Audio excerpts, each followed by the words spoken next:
අපි අද යනවා සෙල්ල කතරගම ප්‍රදේශයට. සෙල්ල කතරගම ප්‍රදේශයේ කොහොමද මැණික්ගඟ උතුරා යෑමෙන් හානියටපත් වෙලා තියෙන්නේ කොහොමද කියලා බලන්න තමයි අපි අද යන්නේ.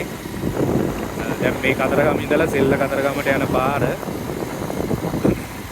මේ පාර නම් යට වෙලා තිබුණේ නෑ. මැණික්ගඟ මේ පාර කිට්ටුවටම වගේ වතුර ඇවිල්ලා තිබුණා.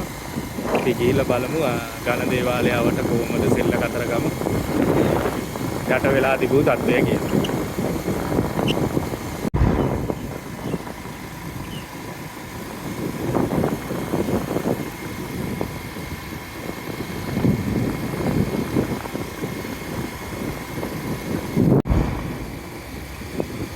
හරිම ලස්සන පාරක්.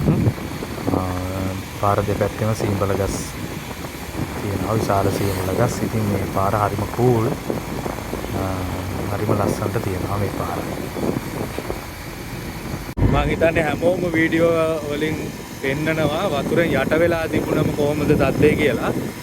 මට හිතුණාද ඔයාලට පෙන්නන්න වතුරෙන් යට වෙලා තිබුණාට පස්සේ ඊට පස්සේ කොහොමද මේ මිනිස්සුන්ට සිදු වෙලා තියෙන විනාශය, ඒ ජන ජීවිතය කොහොමද නැගිටවා ගන්න මොනතරම් මහන්සියක් වෙහසක් ගන්නවද කියලා. ඇත්තටම මේ ප්‍රදේශයේ ජනතාවට පානීය ජලයම නැහැ. ඔයාලට පේනවා ඇති මේ වතුර මේ බාස්කට් වලට පුරවගෙන අරගෙන යනවා මේ රෙදි සෝද ගන්න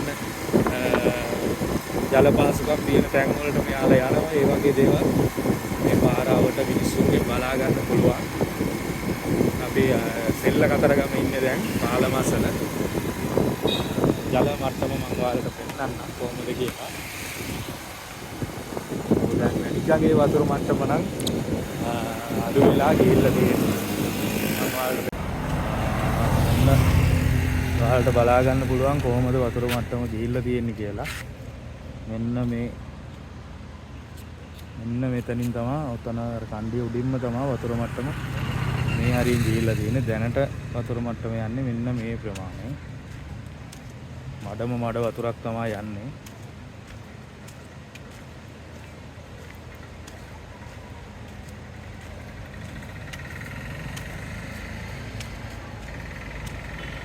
මම හිතන්නේ පේනවා ඇති. තාමත් විශාල වතුර ප්‍රමාණයක් මැණික්ගඟ දිගේ යනවා. මේ පැත්තේ තමයි යාළුවනේ ඝන දේවාලය තියෙන්නේ. ඝන දේවාලේ මම හිතන්නේ තාමත් වතුරෙන් යට වෙලා තියෙනවා.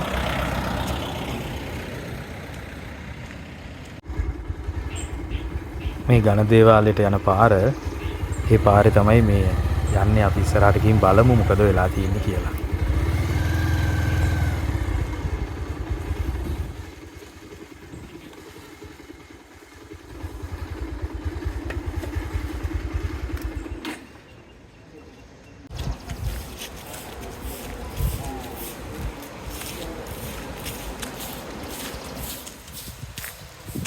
මෙන්න ඝන දේවාලය. මේ වෙනකොට වතුර මට්ටම බැහැලා ගිහිල්ලා තියෙන්නේ.